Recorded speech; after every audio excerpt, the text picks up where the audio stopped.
বর্ধমানে সভা থেকে মুখ্যমন্ত্রী মমতা বন্দ্যোপাধ্যায় নির্বাচন কমিশনকে ব্যঙ্গ করলেন এবং কটাক্ষ করলেন।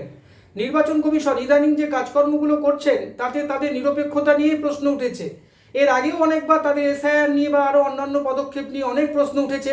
তাদের যে আচরণ, কোথাও গিয়ে কেউ কেউ বলছেন যে অমিত শাহের সেক্রেটারি ছিলেন এক সময়, আজকে তার আচরণের মধ্যে একটা সাংবিধানিক পদ অধিকারীর যে কাজ করা উচিত কোথাও কোথাও গিয়ে সেটা নিয়ে প্রশ্ন উঠছে। সেই কারণে মুখ্যমন্ত্রী মমতা বন্দ্যোপাধ্যায় কটাক্ষ করলেন এবং ব্যঙ্গোক্তি করলেন তাদের উদ্দেশ্যে। তাদের বললেন, আপনাদের প্রণাম জানাই, আপনারা ভালো থাকবেন। দেখুন মুখ্যমন্ত্রী কি বললেন। এত বিরোধিতা থাকা সত্ত্বেও যারা শুধু বলে যায় পশ্চিমবাংলা, আমি এটা এক্সপেক্ট করি না প্রাইম মিনিস্টারের কাছ থেকে।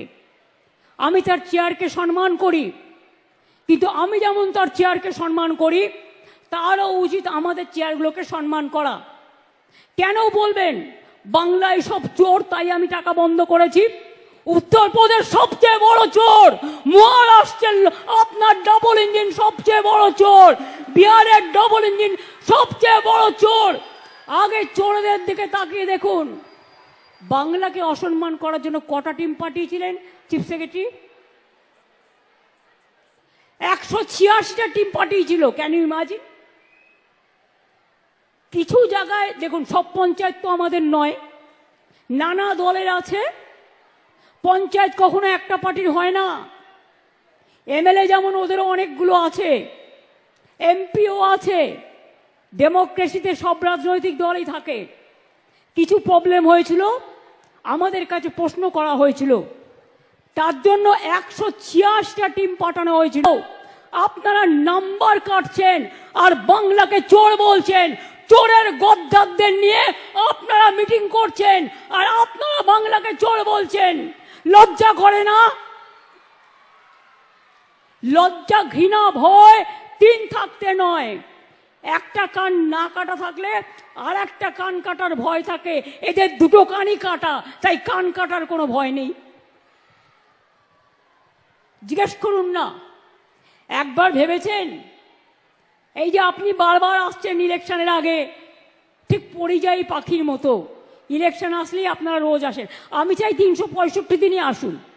বিমান ফ্রি, হেলিকপ্টার ফ্রি, রাস্তা ফ্রি, খাবার ফ্রি, সবই তো পান ফ্রিতে। আমি কিন্তু সরকার থেকে 1 পয়সাও মাইনে নিই না, জেনে রাখো ভাই বোনেরা। এবং আমি 7 বার এমপি ছিলাম। মাসে কিছু না হলেও 2.5 থেকে 3 লাখ টাকা পেনশন পেতে পারতাম এই 14 বছর। 1 পয়সাও নিইনি। সেগুলো কিন্তু কেউ মনে রাখে না। আর পশ্চিমবঙ্গ সরকারের চিফ সেক্রেটারি বসে আছে, তার সামনে বলছি, আমি কোনো সার্কিট হাউসে গেলেও সেখানেও টাকা দিই। বাংলা মায়ের সম্মানে আঘাত করলে আমার গায়ে আঘাত লাগে। আমাকে আপনারা যা ইচ্ছে গালি দিন, আমার বিরুদ্ধে অপপ্রচার করুন, কুৎসা করুন, চক্রান্ত করুন, আমি লড়ে নেব। আমার বুকের পাটা আছে, জেনে রাখুন। এটা আমার মাটির শক্তি, এটা আমার মায়ের শক্তি, এটা আমার বাংলার সংস্কৃতি, এটা আমার বাংলার মেধা, এটা আমার বাংলার সম্প্রীতি। কিন্তু মনে রাখবেন, আমাকে ভয় দেখিয়ে কিছু করা যাবে না। নতুন করে ভোট আসলেই এনআরসি করতে হবে, ভোটার লিস্টে নাম কাটতে হবে। আর ইলেকশন কমিশন, আপনাকে অনেক প্রণাম জানাই, অনেক সালাম জানাই। প্লিজ দয়া করে বিজেপির ললিপপ হবেন না। প্লিজ দয়া করে বিজেপির ললিপপ হবেন না, তাহলে কিন্তু দেশের মানুষ ক্ষমা করবে না। যারা বাংলার ভোটার তাদের করতে দিন।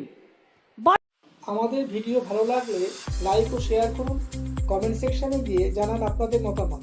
আরও ভিডিও পেতে চ্যানেলকে সাবস্ক্রাইব করুন। প্রতি মুহূর্তে খবরের আপডেট পেতে প্রেস করুন বেল আইকন।